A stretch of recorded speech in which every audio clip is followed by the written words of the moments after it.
Welcome to the Sports Coverage Network. I'm your host, KAHLIL, along with my co-host, Mark, where our slogan here is, they play it, you bet it, we cover it. From a fan's point of view, welcome to the coverage. Or if we could say the cover or the coverage, whatever one you prefer. We would like to give a fresh new ideas and fresh new perspective on today's sports, basically from a fan's point of view, doing everything that fans love to do, which is to watch sports, and now the new trend of betting on sports, but from our seats and our perspective. Like I said, I'm here with my co-host, Mark. We decided to do this new venture, and, we wanted to kind of like bring the audience a different perspective from a more passionate side of the show. Yeah, once again, I'm Mark, and we're going to give you a fan's point of view, but we're going to give you a knowledgeable fan's point of view, I should say. It's going to be some great stuff we got for you guys, man. Entertainment, knowledge, all in one. So you can't go wrong here. So we just trying to change the game up, switch it up, and have a great time entertain you. So let's do it. Yeah. Like I said, it's very important that we do it from a fan's point of view because we have nothing at stake. We're just some basic fans that talk us about sports, and we just decided, hey, let's let the public hear this and let's just go on there with it. But the college season is about to start. We're here today, and the college season has started coincidentally today, and we got some great games to talk about. But at first, with a new season comes new rules and new rule changes. And the NCAA 2024 season has already have a lot of different rules that we need to talk about for the 2024 season. A couple of these rule changes we would like to discuss on this first segment of the show. One of the first rule changes that we have is we have the helmet communications rule. Now, for the first time, coaches can communicate with one player on the field with their helmet. The player will be identified by a green dot on the back of their helmet, and the communication will be turned off when the ball is snapped or there's 15 seconds left on the play clock. This is intended to kind of help prevent like signal stealing in the college football. What do we say about that, Mark? I think that's the jab of my boy Jim Harbaugh. But anyway, okay. We're not going to go there right now. All but right. I was saying about science has been a big part of college football for a long time. So I about a big spectacle of it last year with the Michigan situation. So I think they brought this in to die that down and get a grip on, or like I said, get it under control, as they say now, because of what happened last year. My thoughts on it, I have a problem with the communication with the one player in the field. NFL do it already, I should say. So I have no problem with that rule change at all. I mean, it's just like I said, just basically you're prepping for the NFL with that segment added to the new college rule. So, I mean, that's self-explanatory and it's not major, I don't think, from my point of view. Yeah, it gives me kind of like nightmares of the Chip Kelly era out there in Philly when he had a whole bunch of signs on the sideline and he say, "Oh, this is a scramble of these signs so nobody can know what it is." Okay, I mean, I get it. I do understand that signal stealing is a problem, but I mean, I like the idea that you can communicate with your quarterback. I mean, I don't have a problem with it. It's not like you're giving out any illegal information. As long as they keep the integrity of it intact, as long as, we don't want no super hackers hacking into the helmet or getting any type of stealing, because you can steal the calls from the walkie-talkie. So as long as they make the signals and they make the communications in the helmet secure, I really don't have a problem with it at all.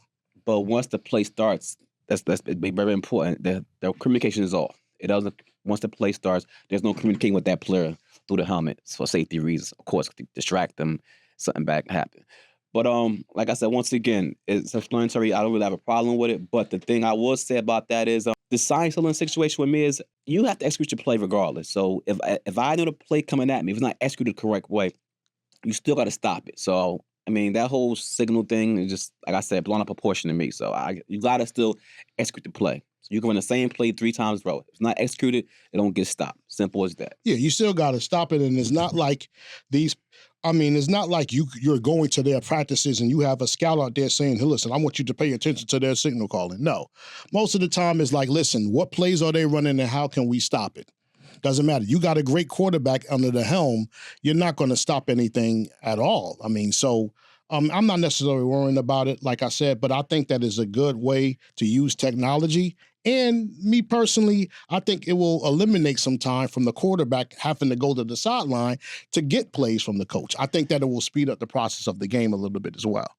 What do you think? What are your things about it? I'm gonna miss the honestly, I'm gonna miss the pictures though when they put the pictures up and all that. Yeah. That's cool to me. So I mean, Yeah. I miss that part. That brings a little entertainment to far as me just sitting there watching all these crazy signs of cars and ducks and cats on a billboard. So I'm gonna miss that part. I mean, just for entertainment and fun reasons. But other than that, man. Yeah, they got to catch up with technology, and I think that is great. Like I said, as long as we don't hear no issues in the future, oh, the other team was still in our signals because they was in our helmet with the walkie-talkie. Look, I don't want to hear all that. Just this works. I love technology. I'm a fan of technology, and we'll see if this works. Another rule change of the season is the 2-minute warning. 2-minute warning will be called at the end of the second and fourth quarters, giving the teams an extra timeout during important parts of the game. The warning is also intended to allow more for commercial breaks as well. What are your thoughts, Mark, on the 2-minute warning now implicated in the NCAA? I have no problem with it. Actually, it's a good thing to me. I'm really for it because a lot of these kids are going to go to the next level. I'm out of a percentage, but I say about 40%, 50%, probably hopefully make the NFL. So the next level does that in the NFL, 2-minute warning after the end of the second quarter and the fourth quarter, and during the fourth quarter, I mean. So this is something is good for the kids that's going to the next level. And a lot of them have that dream, and hopefully will be going to the next level. So this prepared them. So I have no problem with this. And this is actually a good thing. As an excellent thing, like I said, because this is what you're going to be doing at the next level. So, like I said, be preparing the young kids, young women for the next level, and this is one of the key components that we do, and it's crucial to the game of football at the next level. Very crucial. People don't think it's as crucial as it is, but it is. Those 2 minutes mean a lot. How we break it down from the first half and into the fourth quarter. So, like I said, I'm all for this. I'm all for it, and I love this rule. I'm in agreement with you. Anything to prepare these kids for the NFL is proper. I say that's proper protocol. Anything to prepare them for it. Like, you don't want them to get to the next level, and the next thing you know, the coaches are running 2-minute drills.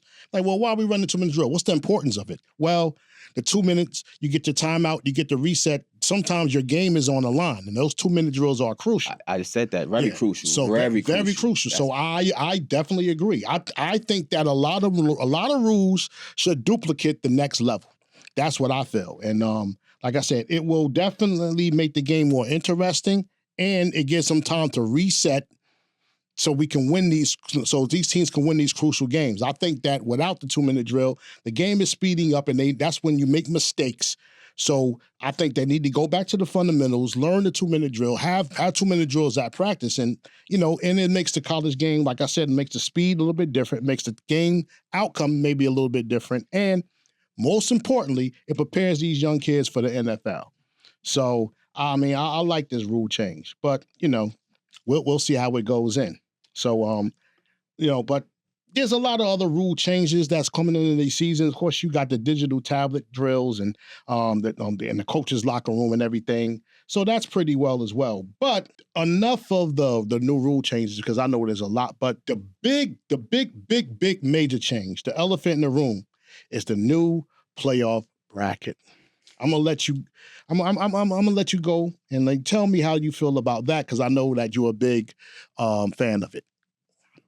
The 12-man, I'm more for the call me old fashioned. I like the 14 playoffs. I do. I mean, to me, it makes the game more interesting. I mean, that one loss means a lot at the beginning of the season. So you're playing harder, you're playing tougher, and I mean, there's no room for error.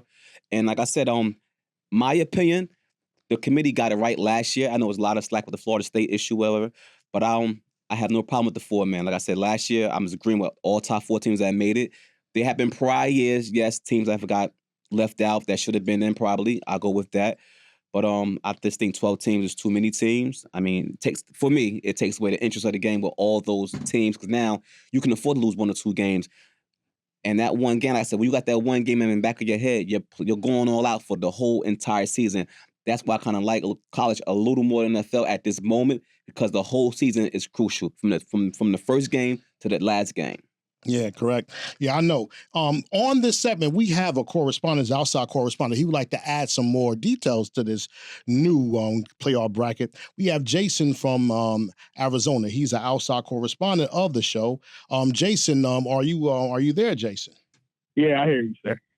Yeah. So, what are your thoughts, Jason, on the new 12-team NCAA football bracket that they got implemented this year? I think it's great. I think they should definitely add more teams. Division One FBS is the only level for years that's been a 4 playoff team. Even Division One AA, Division Two, and Division Three all have a lot of teams in their brackets. And it's a lot of chances for the underdog teams. Like, you know how NCAA have the Sweet 16, the Tournament March Madness, all these underdog teams make a lot of names for themselves, and I love it. I wish football's been started this. Yes, I thought the same thing too. I said that the NCAA basketball, they have it right with their tournament in March, and I think theirs is 64 teams, and I think it gives the underdog a chance to say, "Hey, look, we improved during our season, and we have a fair chance, and we need a fair shot to go into the playoffs because we think that we could beat this team second time around." So I like the 12. I can't complain. The 12 is good. It's a start, but I also think that they should have more teams because there's just more teams playing college football, and I think that you might have a Cinderella story in that 12-team bracket. You got anything else to add, Mark, on that? Or? Yeah, like I said before, I'm not going. I'm staying with the 4-team playoff. Like I said, I don't want to see a blowout with 2 teams that shouldn't even belong there. If Nebraska plays, for example, plays Alabama, I mean, we know the outcome of that game 90% of the chances, and also you're risking injury. So, like, say we have an Alabama quarterback or Georgia's quarterback that could get injured in an earlier game versus Nevada, something like that, and now we got a risk of a championship quality team that's done in the first round of the playoffs playing a team that they already know that shouldn't be in there, and they could blow out in their sleep. So, like I said, I mean, it has its perks that you said. Name more teams, more chances, underdogs. I get all that. But from a competitive standpoint, I like the 4 games. The 4 teams, rather. So, I mean, Jason. Yeah, I understand. No, go ahead, Jason. I understand the blowout. Like you said, 90% of the time, the team like the Alabama versus the team from the Sun Belt or the American Conference, Alabama's going to win. But that one, maybe the Sun Belt team got that better day on them. Maybe the plane ride for Alabama wasn't good. I'd love to see an American Conference team win the Natty or a Sun Belt team. It would definitely make a story. Yeah, it would definitely make a story. Like I'm for the Cinderella. Like I'm for teams. I think that teams improve during the season. I think the defense starts going on all cylinders during the season. And I think that, they go into the following year, just like as we see right now, Florida State seems to be, rolling. And they're rolling off that momentum, even though they have bad luck. And I guess this is kind of like a revenge year. I would like to see Cinderella teams try to make it deeper into the season and see, hey, we need a shot in the playoffs. But I understand what you're saying, Mark. Like, you're saying no one was going to beat Michigan, and Michigan was tough.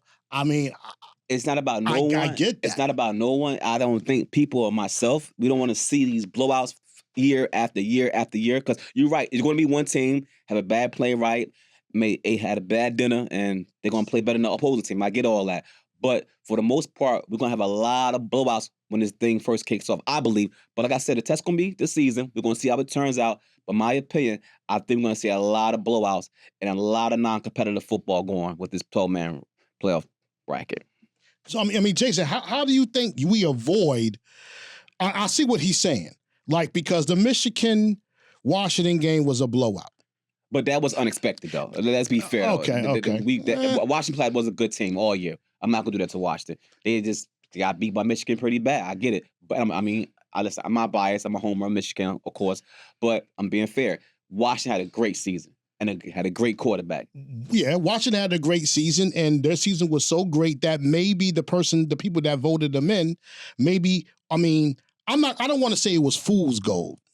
I don't want to say that because that's that's not giving them credit. Look, I understand that's not giving them credit, but you know how I feel about the Pac-12. You know how I feel. how I feel about that conference. Yeah, but Washington played good football all. I'm just talking from a football fan, but I get it. I'm with you. The Pac-12 is not that tough for me. Kind of weak. I'm with you. I'm not gonna be fair with that. Okay. But Washington, in my opinion, had a good season. What do you think? I mean, Jason. Jason, how do you avoid the blowout situations if these teams that don't deserve to get in the playoffs in this 12 allegedly, how what are your perspective? How do you avoid that? How do you? Honestly, I feel like it's nothing you can do to avoid it, and especially about these NILs coming out. There's going to be schools like Alabama that's giving their players more money or giving the better players more money than teams like in the Sun Belt because they have more money. So the blowouts, I think, is just going to get worse. It's just something because the top teams is going to be the top teams for a while, especially with this NIL money.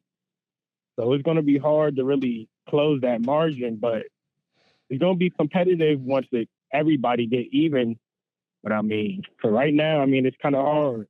So you think the NIL is going to affect let's say your teams that don't make the playoffs anywhere, like teams not Alabama, teams not Georgia, teams not Texas and stuff like that. Do you think that the NIL will be fair to those teams where they can have funds to pay these high school prospects or these people in the transfer portal? Yeah, I mean, it's just like in real life. The rich are just going to get richer.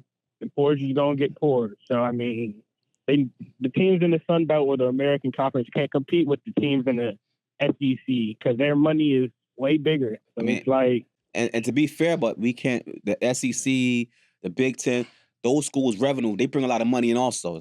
So it's not like, I mean, I get it, but they earn that. They pack stadiums. They got the endorsements. They got the attendance at the games. They got the big house. They got all this going on for themselves. So they're bringing that money in also. They ain't just giving. They're not giving these schools money. They're earning that money. So it's gonna be like that for a while. And those are big schools already with a brand established, and so on and so forth. So, like I said, we can't avoid it, but if we got 4 teams in the playoffs, we damn sure will avoid it. You got more. Like I said, the NCAA in basketball, they do it right. They did it right for years. With the bracket, everybody's involved, everybody's tuned in. They have a whole month called March Madness. I don't see why the NCAA football can't have something called December Madness or January Madness and do the same thing and follow suit. I just don't see the same thing going, but it's up in there. We will see how this thing plays out at the end of the year. Jason, would you like to join us for, do you have time for one more segment we would like to get in? Are you still going to stay with us for a while, or we have one more segment to talk about the trending topics in the NCAA football round? You have time? Yeah, I have time. I'll have a little bit. Okay, no problem. Thank you for staying. Well, the next topic we'd like to get in, we're going to talk about trending topics and, prospects and lookout players of the year to talk about this coming season. And, of course, what's on everybody's mind and everybody's talking about, the elephant in the room is the stuff going on in Colorado, Shedeur Sanders and everything, and all these standout players of them. What do you feel about Shedeur this year? Or do you feel Shedeur is overrated? And do you feel like the NCAA should, the fans should just be paying attention to somebody that's not on our radar? Or do you feel Shedeur right now, Deion and what they're doing over there in Colorado is still the talk of the town? How do you feel about that? Shedeur is a great quarterback. I think he got all the intangibles for the next level. Me as a Giants fan, I'm personally wishing we tank just for him. But he's definitely going to be a quarterback in the next level that could change the franchise. Even with his record, do you think that he's ready or first round ready for next year? Yeah, I mean, NFL is different. I feel like he's shown that he's good in the college level. NFL is better line, better coaching. I mean, definitely if he's coming to the Giants, we need to get our line better, but he could definitely be solid at the next level. He had a chip on his shoulder his whole life, and he's still playing well.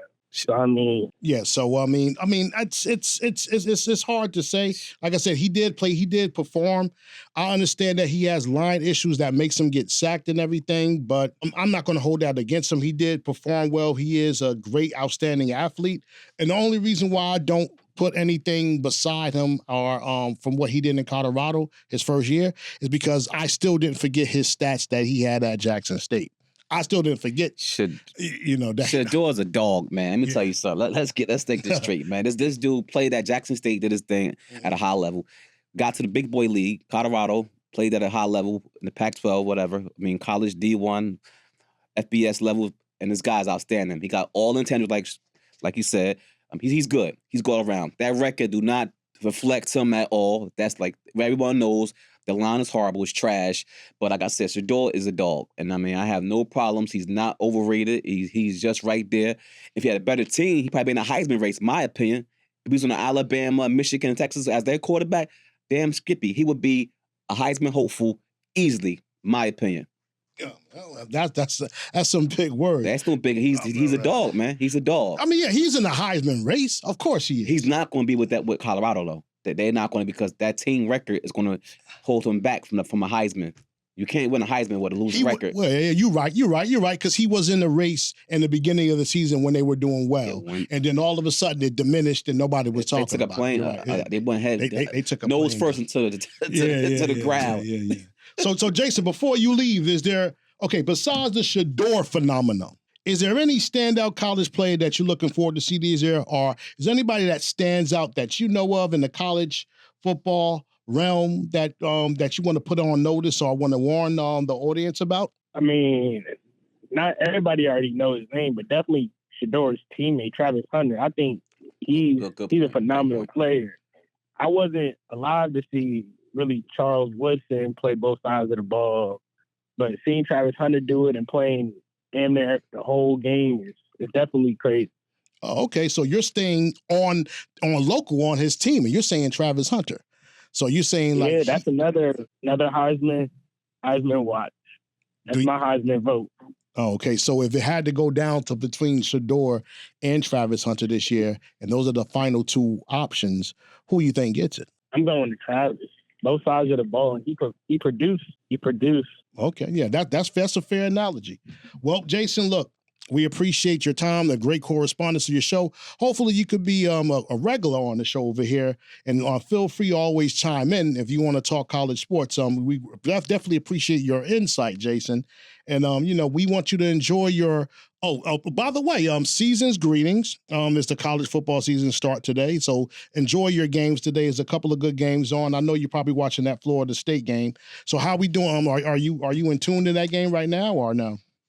Yeah, I was just watching this before I called the show. Okay, no problem. Well, enjoy your game. Enjoy your Saturday. It's college opening day Saturday. Enjoy the rest of the game until the next time that you call on our show. For sure. Thank you for having me. No problem, Jason. Enjoy. Jason. Thank you.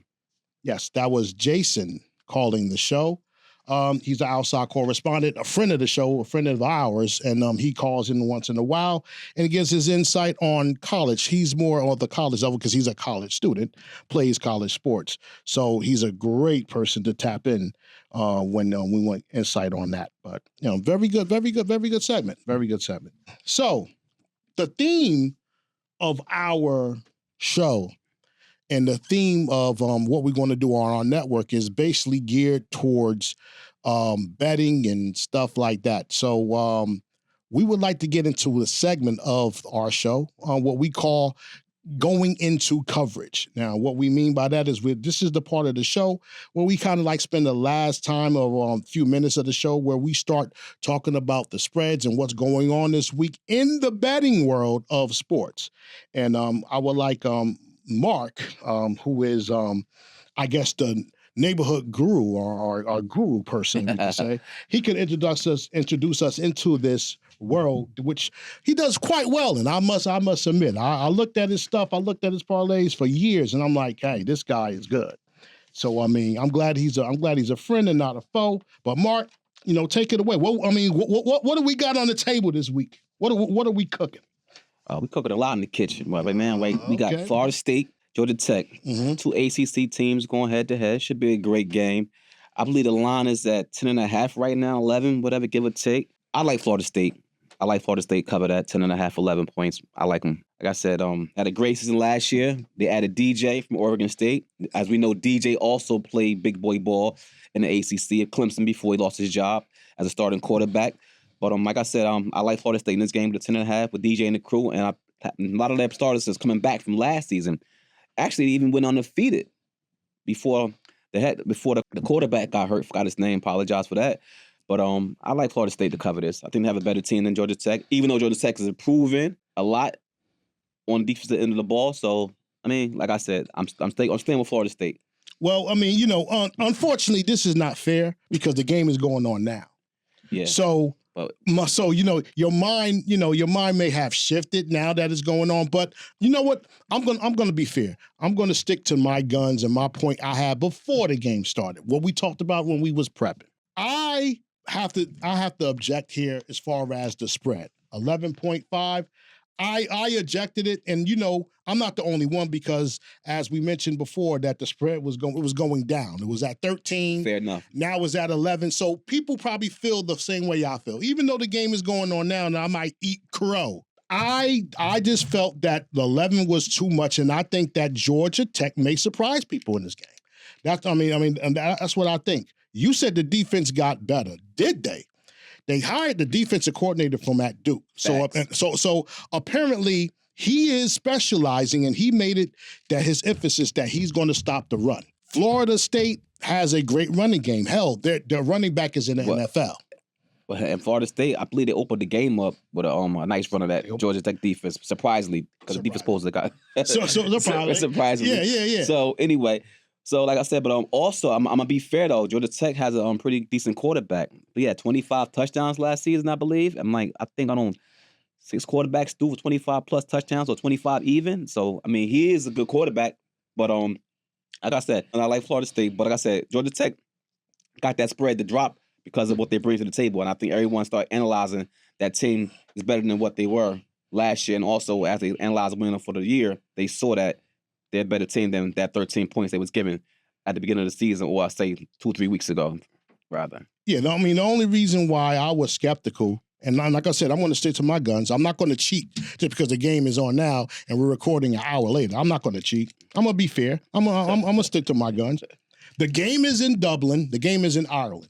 And like Jason said, you don't know. The flight is long. They're in a foreign land. The food is different. Hell, the food is probably even better out here. They're out of that element. They're not out there in Tallahassee or wherever they play at. They're in a different element. They have a new coach, new running back, and a new quarterback in their system. So all three have never played with each other. So this was my mindset going into it. And plus you're on foreign land.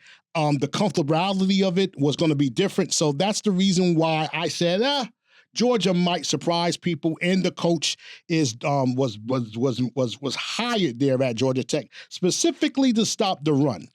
So with that being said, that's what gave me a little skeptic. Say, hey, you might want to jump on this bet. You might they might not cover it. So that was my mindset going into it as well. Florida State had a game against Clemson last year where Clemson really could have won. If they would, I believe they could have made a field goal of that game, the game would have been over. But they racked up the score during overtime. So a lot of these scores is racked up in overtime. It doesn't give you the real picture of what's going on. As they say, if it was a fifth, we all be drunk. You know what I mean? So, I understand, but it looks like you're stacking, but you're really not stacking. Like the offense is powerful. I get it. They got 3 people in the NFL on their offense. They were stacked.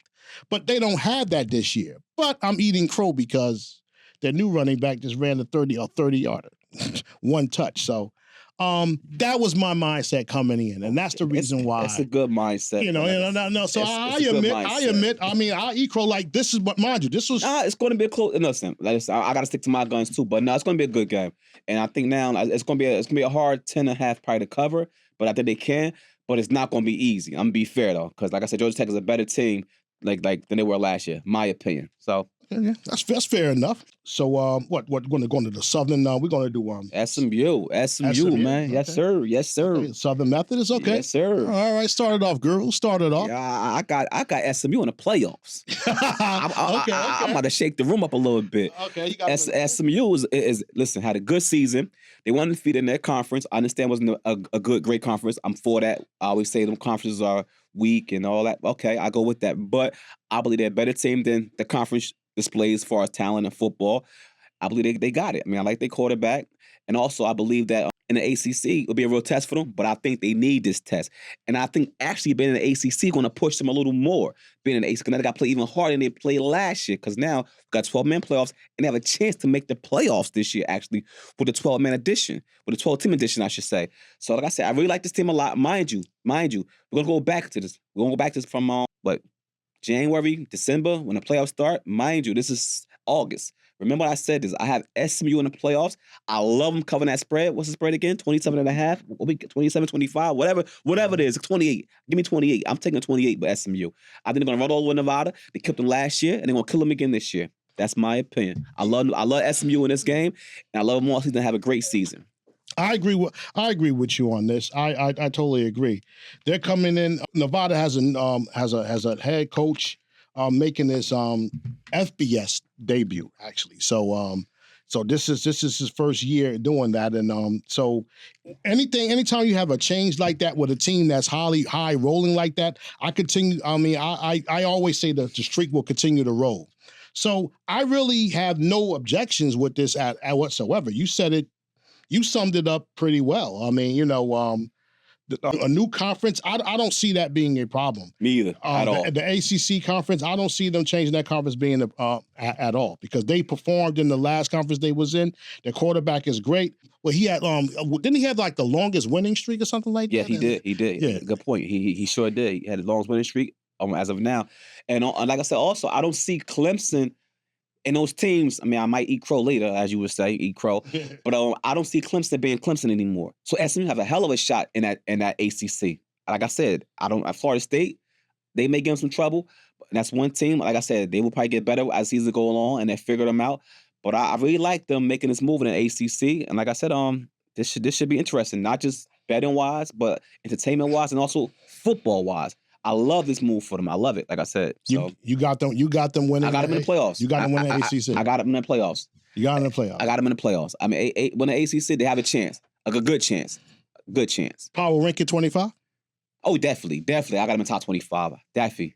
We're going to see. Definitely making faces like that. Definitely. Playoffs. Wait, between 20 and 25. What are you talking about? Listen. Top 25. Mm-hmm. And got them in playoffs. Call me crazy. And they're going to cover the spread tonight. SMU all the way. Eric Dickerson going to be proud.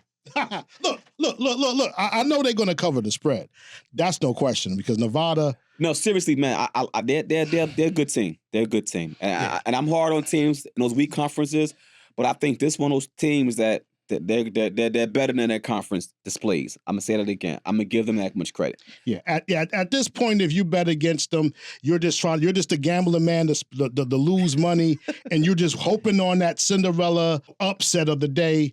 I don't think week zero. This is what they call it, week zero. Yes, it is, sir. I don't think that's happening this year. Facts. So we're gonna do some FCS, some Bobcat, New Mexico. You want to tap into that? We could tap into that a little bit. Like I said, New Mexico and Montana State. Yeah, New Mexico should roll over them. When New Mexico had a good year last year, they lost North Dakota State. North Dakota State. They lost to North Dakota State, I believe, in the playoffs. When Justin does Justice Perkins? He suffered a leg injury during the fall camp. Well, you don't think that might come into play or anything like that? Not with this game. Now down the line, it may hurt them. Definitely may hurt them. But I think with this game, they should be okay. So you going with New Mexico over North Dakota State? No, Montana State. No, Montana State. Oh, okay. Montana State. What happened? No, I see you going at this. You just got mixed up. It's all good. What happened is North Dakota State beat New Mexico last year in the playoffs. Yeah. They had, because that like you said earlier, this caller called in. They had playoffs. They've been at playoffs in those divisions. Now North Dakota State beat New Mexico, but mind you, North Dakota runs that conference. They're the Bama, the Texas that I believe is the whatever they are. Sorry about this. Sometimes the FC, yeah. So they're big dogs over there. So it wasn't a week. It was a tough loss. So like I said, they should cover this spread and they should beat them handily. Yeah. So I don't see much. Yeah. They should cover the spread. Like I said, but North Dakota plays so well. Sometimes you forget, hey, they're FCS. I'm a fan of theirs because I'll pay attention to them. Like, they really have a very impressive record. They are the Bama. You are correct. of that conference, of that FCS Yes, conference. So I mean, like I said, I would like I said, they have a mountain to climb, like I said, but no deals. I don't see any deals happening. Like I said, Montana is going in over there. New Mexico, this should be an easy win for them. You know, sort of like a game on their schedule, so they can look good the first game. You don't want to look like bad during your opening. So you know, these are some very interesting games that we got this week going on. Even though we know it's a small day today, you know, the week is going to pick up. Of course, next week is the bigger. And you know, that's how it goes. And I believe we have Hawaii and Delaware State. I believe we have Delaware State and Hawaii. The spread is about 39 points. They are playing Delaware State. Yeah, that might get ugly out there, real ugly. Yeah. So that's the last game we have. I believe that's tomorrow. I believe, and I think Hawaii should cover that. And I don't even think that should be much of a game. That game might be over the first half. No. Yeah, the games don't get interested. Like week 0, a lot of these games are look. Just put somebody to fill in, so we can run up the score, so we can look good, so we can market our brand for the season. So I have no problems with that. The only thing that I tried to squeeze in and tried to be objective with was the Georgia Tech, but like I said, that was before the show.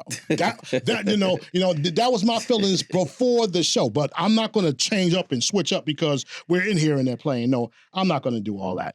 But that's that wraps up the coverage part of the show. But we got a few more minutes. We can just end it and just talk, regular talk or how we feel about the season, any type of debates, anything that's on your mind about NCAA football, or we can just tap into, the transitioning into the NFL season starting this year. Or you could talk about, your Giants, your Michigan Wolverines. You could talk about anything you like, Ron. Like this is a free, I guess, 5-10 minutes of like anything you want to talk about, bring to the table. I want to talk about Michigan for a quick second, now because I'm a homer. I think Michigan is going to do a lot better than people think, because right now they have them at number 9, I believe, and like I said, they have them not making the playoffs, which I don't think they're going to make the playoffs. But I'm just saying, but they really having them really drop from last season. I don't see them going that far, like doing that bad. But I don't see them in the playoffs as far as the last 4 teams standing. I don't see that at all, being fair. But I just think they're going to do a lot better than what they're being seen as to be. I just don't see them being that bad or dropping that much off than what people are perceiving them and people are speculating them about to be. That's what I think I'm going to say. And one more point I'm going to make is about Texas. I think Texas, oh my man. I think Texas, this is the year where they really make some noise. They was good last year, but I think this year they compete with the Georgia or whoever, and I believe they have a hell of a chance to win the whole thing this year. Not just because everyone's favoring them and they're favoring that low or that high, whatever, but I think they have a complete team. I think they have the whole package. The quarterback is legit. And I really think Texas is going to make a lot of noise. And I mean, I think, my opinion, I think Texas is better than Georgia. That's my opinion. Wow. Yeah. I mean, I know you're a Michigan fan. You've been since I ever known you. I don't think it's fair how they're calling it. I think that Harbaugh did a great job, and the league, I guess NCAA, they probably had it out for him and throw shots at him. And, I'm glad that he's with the Chargers now, where he belongs in the NFL coaching. But I think that they didn't give you guys enough credit. Like they somehow mysteriously believed that Jim Harbaugh left Michigan unprepared for the future. As if the new head coaches and the new system and the new staff is in line, is going to just be a total wash this year. I don't like how they did that. Like you win the champ, like give respect to the champ. You like understand that he has systems and he has things in place, a protocol, or what they call in the business world. What's the word we're looking for? When you have when you have a contingency plan just in case of an emergency. I think that the NCAA didn't take that in consideration. I think that they're really sticking it to them by even ranking them number 9 and saying they're not making the playoffs. Yeah, I really think that they're really giving it the hat to your boys. I mean, the thing with Michigan, I'm going to piggyback off something you said, they was always legit last year. So the Harbaugh thing, that whole soap opera drama that went on didn't mean nothing, because the way Michigan played on the field, I mean, you can say what you want to say, I'm a homer once again, the defense, the offense, even the quarterback play, which was surprisingly, he played a hell of a season. So Michigan last year, they put it all on the field. They put it all on the field, so you couldn't take anything away from them. And the NCAA couldn't punish them. They could have if they wanted to. They didn't want to punish them because of how well they were playing football on the field. And you want to hurt those kids because, like I said, they just played a hell of a season, a hell of a games on both sides of the ball and through all the games. So it even showed against Washington once again. To me, Washington was a good team, and where they did Washington, that speaks volumes on the Michigan season all year long. So now, as far as this year, it is not Jim, so it's fair where they going at with it. Jamar Moore, I'm hoping the best for the brother, but I think that they're putting that Jim was that good. Jim was the brains, so they put him at number 9 because of that. He's not there anymore. But I think Shamar has enough tools where he would do better than 9, in my opinion. But like I said, I don't see them like winning the whole thing by far, or even the last 4 teams in them. But I think Michigan's gonna give them hell again this year. Like I said, Shamar Moore, wish him the best for the season. But I think they're a better team than number 9. That's just me. I definitely think I'm agreeing with you that they're a better team than 9. At least put them in the top 5. At least put them in the top 5 and let them play the first game and see how they do before you put them in the grave cemetery in the NCAA cemetery. Yeah, but just do that at least. Yeah, 9 is not that bad, but I think it's bad for them. I think that's kind of it's bad for them. It's slapping. Yeah, it's a hop, like I said. But I have no problem with the Texas and the Georgia rankings, so you can slide them in. Like I said, that top 5. I believe that. Like I said, 1 and 2 with Georgia and Texas, they're going to hold their spots, rightfully so. They should. What they bring to the table this year, again, especially Georgia, they're the dogs of the NCAA so far last 3 years, always in the race. So, I mean, can't take nothing from those 2 teams. Besides those 2 teams, it's open. The top 5 for Michigan, I believe. Okay, and going and piggybacking and going back to Florida State. And Florida State has a chip on their shoulder, and I guess you want to call it the vengeance. I gotta cut you up, brother. Florida State down right now. They losing. Whoa! Wait, shit, that's an update. Whoa! Breaking news, man. Breaking news. Well, are you serious? Look. Yeah. I'm not even looking at my phone. I don't even know. So you're breaking this news to me. At first, I was down. Yeah. I was like, shit. Yeah, Florida State looking good. That nice run, but nah, I believe it's 14. I believe it's 14-11 right now. So that just tells you that you saw something. But like I said to you, I couldn't go back on my. I could have went back on it, but I stuck to my guns. But when that spread kept dropping, that would scare me with that game. To go back to this game, sorry about that, listeners, but I had to go back to this game because game was all year all week that was bothering me, and I was playing with it, and now I see why I was playing with it because I believe this game is going to be one of those games like. Should I have filled off my ticket? Should I have took the other opposed team? Or should I just stayed away from the game? But like I said, it's gonna be a good game. It's a conference game, so let's see. It's still early, so. On my ticket, I ain't gonna lie. My ticket, I went with the kill shot. So I went with the team that is going to lose, the underdog, and I bet a little chump change on it just to see if I can get a little chump change, to get a nice little Ville dinner out of the deal. That's all. I didn't really care, but. I really had strong hopes, and I slept about it. I slept on it last night. I said, this Georgia Tech game. You text me too. I text you too. I said, don't be surprised if Georgia Tech pull off this. It's not going to be an upset. It's not going to be an upset. Yeah, because that spread dropped for a reason. When spreads drop like that, they know like, okay, this team is better than what we thought they were when the spreads first came out, or they put them up. In Vegas, whoever comes up with the spreads, whatever the case may be. So when that bad boy kept dropping, that right there scares me as a betting man. And that's why I'm like, oh man. But like I said, it is what it is. So, and also again, Georgia Tech is not a bad team. No, they're not. It's not a bad team. And then I believe this game is gonna be the best game of the other day. We got 3 games today, 3 or 4 games? Yeah, 3, 4 days. Whatever. And it's gonna be the game of the day right here. It's gonna be the game of the day. But like I said, I just felt something about this, and I wish I would have put some money on it, but I'm like, I just don't know. But I do know they're not. I did know that Florida State wasn't covering the spread. They're not that damn good. They're not good like that anymore. Like their top players are all in the NFL. Yeah, they lost a lot of players. They lost a lot of players. They got 5 returning players on offense, 5 returning players on defense, and they're not the star players. Like I said, that first drive, whatever, okay, now let's settle in. We know what we got, and the defensive coordinator probably just said, hey, look, let's settle down. But don't be surprised if Georgia Tech, I'm not even going to say upset, just wins. Just don't be surprised they win. And then Florida State don't cover the spread at all. But and then Florida, and then honestly, it goes back to your statement in the beginning. I can honestly say, well, okay, fine, I agree. You don't want Florida State in the playoffs because when their quarterback got injured, it wouldn't make sense.